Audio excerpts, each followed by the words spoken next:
All right, everybody. Welcome to class. Thank y'all for bearing with me. I know it's been hectic. We haven't had a consistent flow. It takes me a while to post in between videos, but I hope all is well. I hope that you guys been doing your homework. You've been doing your 1-2s, just doing your spiritual thing. And I am glad to be here as a support for you guys. And we are going to get on track. I said that every video, but I mean that. We actually are. So after this video, things should be flowing. There shouldn't be any more gaps in between, right? We invoke and evoke, right? Spirits, whether created, made by us, or collectively made, to have that shift in consciousness. And the whole purpose of magic and manifestation is to experience desirable experiences by way of becoming that which we desire, becoming that which what we seek, right? Not so much as attracting things to you as it is be getting into the frequency and getting into the alignment with the things that we want to attract by getting on that frequency, becoming that, and those things will automatically flow to us. So spiritual evoking and invoking is a powerful way to shift our consciousness.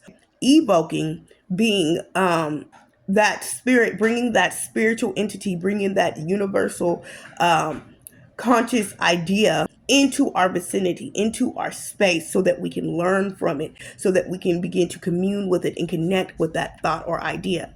Invoking is bringing that thought and that idea that we are bridging the connection with and bringing it into our physical vessel so that we can become one consciousness with it, and become one mind, one consciousness, and ultimately see the world through the lens of that spirit. So, make it real simple. The tools that you're going to need. You're going to need to have some type of visualization skills. Your taper candles. You want to also get you some tea candles, little tea candles. You can use a couple of those too. Now, when we're dealing with candles, we want to deal with the colors, right? Colors are vibration. Every spirit has a particular color associated with it. Now, either the spirit itself has a color vibration that is associated with them, like Duke Bune, for instance, his colors red, green, gold, and you can even use yellow. But then if there's not a particular color, say you're working with your ancestors or something like that, or a spirit guide, okay, and they may not necessarily have a color. You can also use a color that is associated with the purpose that you are reaching out to the spirit for. Black is always a color that is good for shadow work, cleansing work. You may use white or banishing work. Again, you use black. Money, you use green. Self-love, you use pink. Relationships and intimate love, you'll use red. Fame and growing your Facebook or your social media platforms, you'll use purple or gold. Okay, so you want to use a color that associates with what you're trying to do, or the color that is associated with the direct spirit itself. White is a universal color and can be used in place of any other color. That's not the same for black, though. Definitely not black. Black has its own specific uses and its own vibration, but white can be used in place of all other colors. Next thing you're going to want is the incense. Spirits are attached to the flame of the incense, as they are attached to the flame of the candle as well. So candle is very, very important. It's a very powerful and potent conduit for the spirit. But spirits are also attached to the flame of the incense, as well as the smell. And because so many people across so many ages and times have used sandalwood for Duke Bune, or merit, even frankincense and merit for Tahuti, right?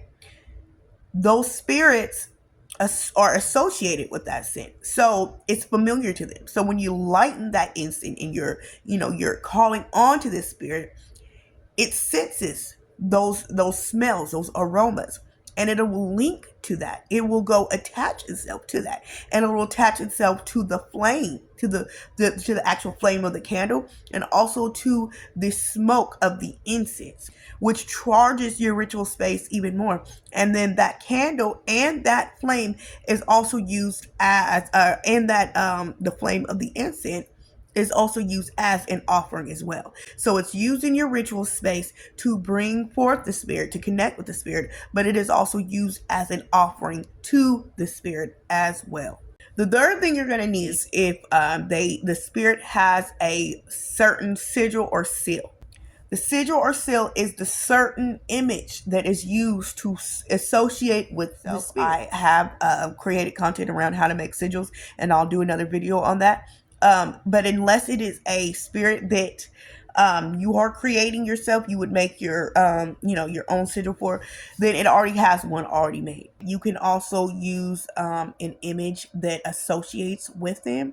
Every god or goddess, especially if they're a god or goddess, they usually have some type of animal or some type of object in their picture or within their mythology. That's why I said you guys want to study the mythologies.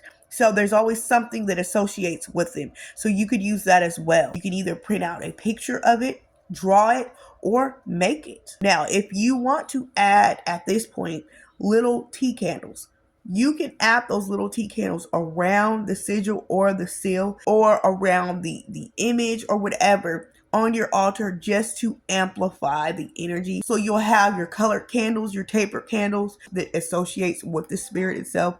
And then you may add those tea candles. I personally do that. So I'll have the taper candles sitting off to the side or sitting at the forefront of my altar space. And then I'll usually, because I work a lot with the infernal spirits, so they all pretty much have a sigil or seal, I will use those. I'll print them out or draw them myself, and then I'll set the tea candles around the actual sigil.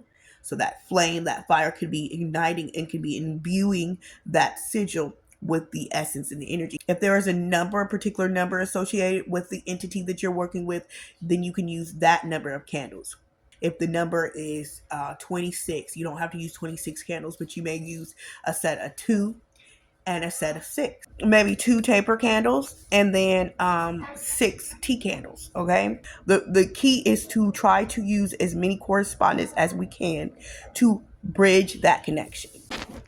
The herbs that you can use is herbs that may correspond with your purpose for connecting with the spirit. Or once again, if there are certain herbs that are associated with the spirit itself, you can use those. You can use those inside the candles itself to help imbue and charge the candles with your intention. Or you can have a little offering bowl to the side with these herbs that you use as an offering to the spirit. Pray over them or use the flame of incense and go around them with that.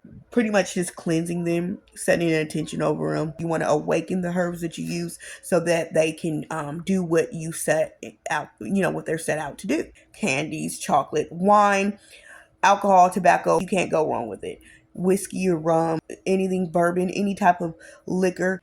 Unless it's your ancestors, all ancestors should not be offered alcohol or even tobacco or things of that nature. And we will talk about that separately. I'm going to make a whole separate video on ancestors because there are some key differences than working with your ancestors as you would work with any other spirit. As with anything, you want to use your discretion. Now, symbols are very important. The main thing of symbols is to amplify the energetic currency that is taking place and shifting within your ritual space, amplifying the connection between you and the spirit. So if there are sigils that you or symbols that you can draw out that mean something to you, that number 1 speaks to the subconscious mind, and number 2 represent the work that you are trying to do in any way, shape, form, or fashion, you can add those. You can carve them out onto your candle. That is another way you charge and amplify the candle. I personally like the sigil of the seal of chaos, and I also like the triangle of manifestation. So if there are certain symbols that you can add to your candles to amplify and imbue it with power, and so your subconscious mind can see it as you're doing the work, it will further strengthen that connection between you and the spirit you're trying to connect with. So now when it comes to connecting with the spirits, there's 3 different parts. The first part is the your foundation, your setup, which within that part has an A and a B. So a part 1 and a part 2 within the first. Then you got the meat, you got the middle part, the actual ritual itself. and then you have the conclusion or the closing. So within the beginning part, which I believe is the most important, the first part A in the beginning is going to be your protection. If you had spiritual lenses to see into the spiritual realm of what's going on, you will see that your astral body, your auric field, right, lights up. And all other entities and spirits that are around and across dimensions, time, space, realities, from all different walks, right? They can see it. Okay? You're opened up to it. They can see it. A very short and easy ritual that you could do, opening ritual. You've heard witches talk about casting a circle. Well, I have a very simplified version of that. And all essentially you have to do is you have to close your eyes and you have to envision a white light coming down from the sky all the way down. This white light is then going to move through all of your chakra points. So it's going to hit your crown. Then it's going to hit your third eye. Then it's going to hit your throat. Then it's going to hit your heart. Then it's going to hit your solar plexus. Then your sacral. And then your root. And then it's going to go down out of your feet. And when it goes down out of your feet or your bottom, if you're sitting on the ground crisscross, however you're sitting, it's going to leave out of your bottom.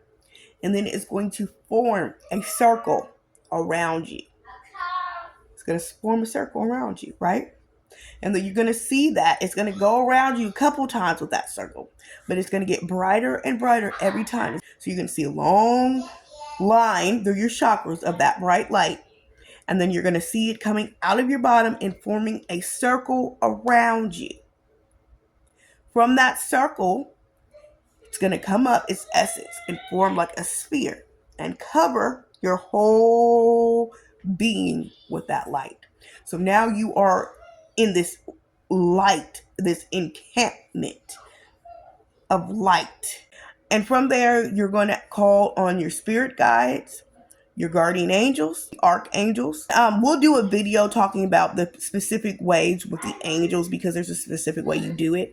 The archangels sit at the 4 cardinal directions of your body, and that's a very powerful protection as well.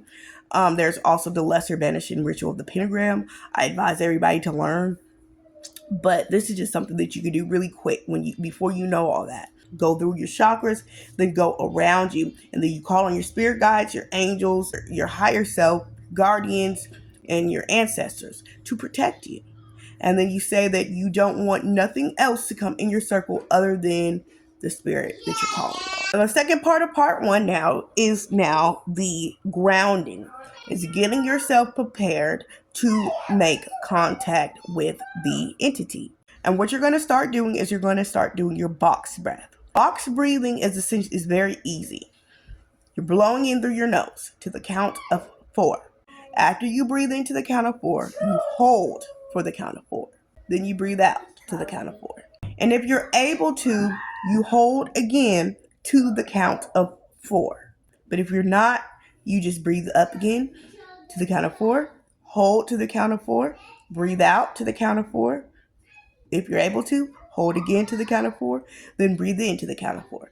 But if you're not able to hold again after you breathe out, just go straight back up to the count of 4. And you're going to do this, I'll say, about 10 to 15 times, just until your brain is, for the most part, right, mellowed and relaxed in your focus. Now you're ready to move into the second phase. This is the actual invocation phase. Now, a couple different things can happen during this phase. You can take it very structured, so to speak, very ancient-like, and do an actual invocation that was written out from like the grimoires or from other occultists or whatever, and read a script, a actual script. Do not recommend. What I recommend is that you either use the enchant. If the spirit or entity, if you're working with infernals, they all have them. You will have an enchant. That is like the mantra or the vibrational sound utterance of the spirit, if they have one. If they don't have an enchant, you can just vibrate the spirit's name. Duke Bune, he has an enchant. His enchant is like this. Welk, Milan, Avash, Boon, Tasa. So you can continue to say this over and over and over again. If they don't have an enchant, you will just vibrate their name. Archangel Gabriel. You would vibrate something like this. Gabriel.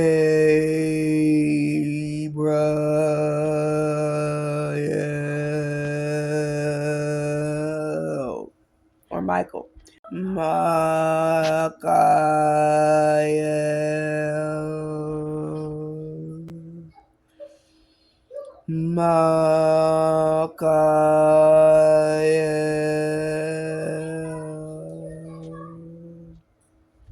If you are working with a Hindu god or goddess, there's usually some type of bija sound or some type of sound or mantra that resonates with them. Now, what if it is a spirit that does not have, you don't know the name? There's not an actual name to that entity. It doesn't have a sound. It doesn't have a enchant or something that you can vibrate. How will you call upon that spirit? This is where the power of words come into handy. Power of words and intention. You can create your own personal invocation. I'm calling on the spirit of such and such. For whatever. Please enter my space, enter my home, however you want to do it. Make it short, simple, sweet, and something that you can repeat. Repetition is going to be key. Now, when you're doing your utterance or chant, the first couple times, you're going to do it with your eyes closed. I say for maybe about 5 minutes. Then you're going to open your eyes and you're going to look down at your symbol or your seal. You want that candle to really focus in on that sigil, seal, or image, or statue, or whatever you're looking at. And then you want to gaze. If it's the sigil or seal, you're going to scry into the sigil with your eyes. And the way you scry into the sigil is you kind of take your focus. You stare at it, you press your gauge, but you unfocus your eyes so that your vision kind of gets a little blurry. And you want to trace your eyes around the image and kind of scry into it with your eyes. Take your focus out of your eyes and make it like blurry. And you stare into it. And then you continue your chant or your mantra. And you continue to do this for, I'd say, about another anywhere from 10 to 30 minutes. You're going to feel the presence of the spirit or the entity at that time. Then you're going to want to quiet your chant down until you're not saying nothing. And you're going to want to just sit there with your eyes closed and just take mental note of what you see in your mind's eye, what you hear, what you taste, what you smell, what you feel, what you know in your heart, right? Do you see any visions? Do you see any flashing lights in your eyes? What's going on? And you're going to just sit there, right? Give yourself some time to sit there and take in what's going on. And then in your mind's eye or out loud, you can begin to ask the spirit questions. Connect with the spirit. Connect with the entity. Now, this is the part where it differs from invoking and evoking. So up until that point, it's going to be the same for invoking and evoking. But to invoke, I recommend you start off with evoking first for a while, for a couple weeks, for a few weeks while you're connecting with the spirit. Don't try to bring that essence of that spirit into yourself. Just connect with it as if it's on the outside of you. But now, if you want to invoke it, instead of just sitting there quietly and listening for the spirit, what you're going to do is you're going to actively visualize the spirit. And so how you will visualize the spirit is you're going to be somewhere, whether it's your room or up in the clouds or in space or wherever it is, right? You and the spirit. You're going to stare off and you're going to gaze at the spirit. It's going to start from a distance from you, right? And you're going to gaze at it from a little distance. But then it's going to start coming closer and closer to you. The whole time you're looking at it in its eyes. And you could even start to recite or chant its name or its mantra or its enchant or your incantation. Eventually, it's so close to you that it begins to merge into you. And it comes into you and it becomes you and you become it. You guys become one. It starts to merge into you. and to where you'll start to see in your mind's eye your face, your body morph and transform into the spirit itself. And then you will sit there quietly, feeling as though you are the spirit. You can even see your body sitting there in your mind's eye in the form of the spirit itself. Then you will continue to chant its name a few more times, or the incantation or the mantra or whatever. And sit there and play around, have this dance between chanting its mantra and sitting there in silence and see what comes up. And I want to insert this part as well, real quickly, to just clarify that part of the visualization part is only taking place if you are invoking the spirit. And that is the only thing that changes between the invocation and the evocation. If you are not trying to invoke, that is to become one, merge in consciousness with that spirit right then and there, you just want to evoke, you just want to connect with the spirit on the outside of you, as its own separate entity, you will disregard the visualization, right? The visualization part, and keep everything. So after that's done, then you will resume to the next part. You can then open your eyes, and at this time you can begin to do any divination, which means if you want to ask the spirit questions, but you want to verify any answers by way of your tarot cards, by way of your pendulum, by way of you can even do a wax reading, which you can then gaze at the wax of the candle that was coming down from the taper candle to see if you can get any messages from that, or the flame of the candle. You can speak into the flame of the candle. That's really fun as well. Asking the spirit questions and see if the flame changes. You can be like, can you move back and sway back and forth for yes, or the other direction for no, or something like that, right? You want to do some divination work to confirm. Write down all your answers and write down all your experiences at that time. The third part of this is going to be the closing. That is when you then close your eyes. Again, you take a couple deep breaths. You thank the spirit for meeting you. You thank the spirit for coming into your place. Thank the spirit for the connection and for taking the time to connect with you. You have any particular closing prayer that you like to do at the end of your rituals, you may do it at that time. If not, you then will recall the circle that you created. But this time, instead of coming from the top to the bottom, it is now coming in reverse from the circle that it created last. It's going to go counterclockwise, and it's going to open the circle back up. It's going to go around maybe 2 to 3 times or 3 to 4 times. And every time it goes around, the circle is going to get dimmer, and the light, rather, is going to get dimmer and dimmer and dimmer. Then it's going to go through your body, go out of your head, and it's going to go right back to this. And then you'll take an incense and you'll cleanse your space, you'll cleanse your ritual space, you'll cleanse your room, neutralize the energy in that space. You may audibly say all spirit entities and things of that nature, go back to your dwelling. When you'll get up, you'll clap your hands, you're done with your ritual for that time. Clean your stuff, clean your area, and then kind of go do something to get your mind off it. Maybe do some yoga, qigong, or something like that.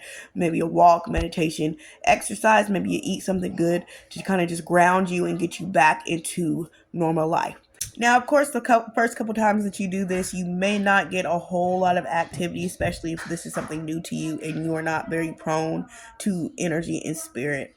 A couple things that you guys can do to strengthen your energy and just strengthen your connection overall with spirit, so that you can feel and sense energy very well, is do energy work. Do stuff like qigong, movement, exercising, period, dancing, somatic movements, meditation, stuff like that, visualization, play with energy balls, right? So create, form energy, play with it. Just do different things. Go to different areas, close your eyes and sense the vibration. Start to tune in into your inner senses and start to feel vibration and different energy shifts in different places, rooms, around different people, crowds, and things of that nature, just so you can start to get an idea of energy. But you will start to see stuff. Triple numbers, dreams, you may start to hear. And this, the cool thing about this is you'll get an idea of your spiritual gifts, how you are able to communicate with spirit, right? The more you do it. But the more you connect with this entity, the more you invoke or evoke, the greater that connection will be. As soon as you get a pretty good connection going and you are really communicating with the spirit and you can see how they communicate and you're understanding the communication and things of that nature, then you can work on the invoking, bringing that spirit into your body, into your presence. But I don't recommend you do that until you have done divination. You know that you're truly connecting with that spirit that you are setting out to. You do all the steps that I outlined and you have a consistent routine going. And I wouldn't ask spirits for anything right off the bat in the beginning. I would try to at least make that first initial contact and then that first conversation and then build from there. It's just like a relationship, like anything else. All right. I hope that helps. And you guys try this out and let me know how it goes for you. All right. Stay tuned for the next video. I love y'all.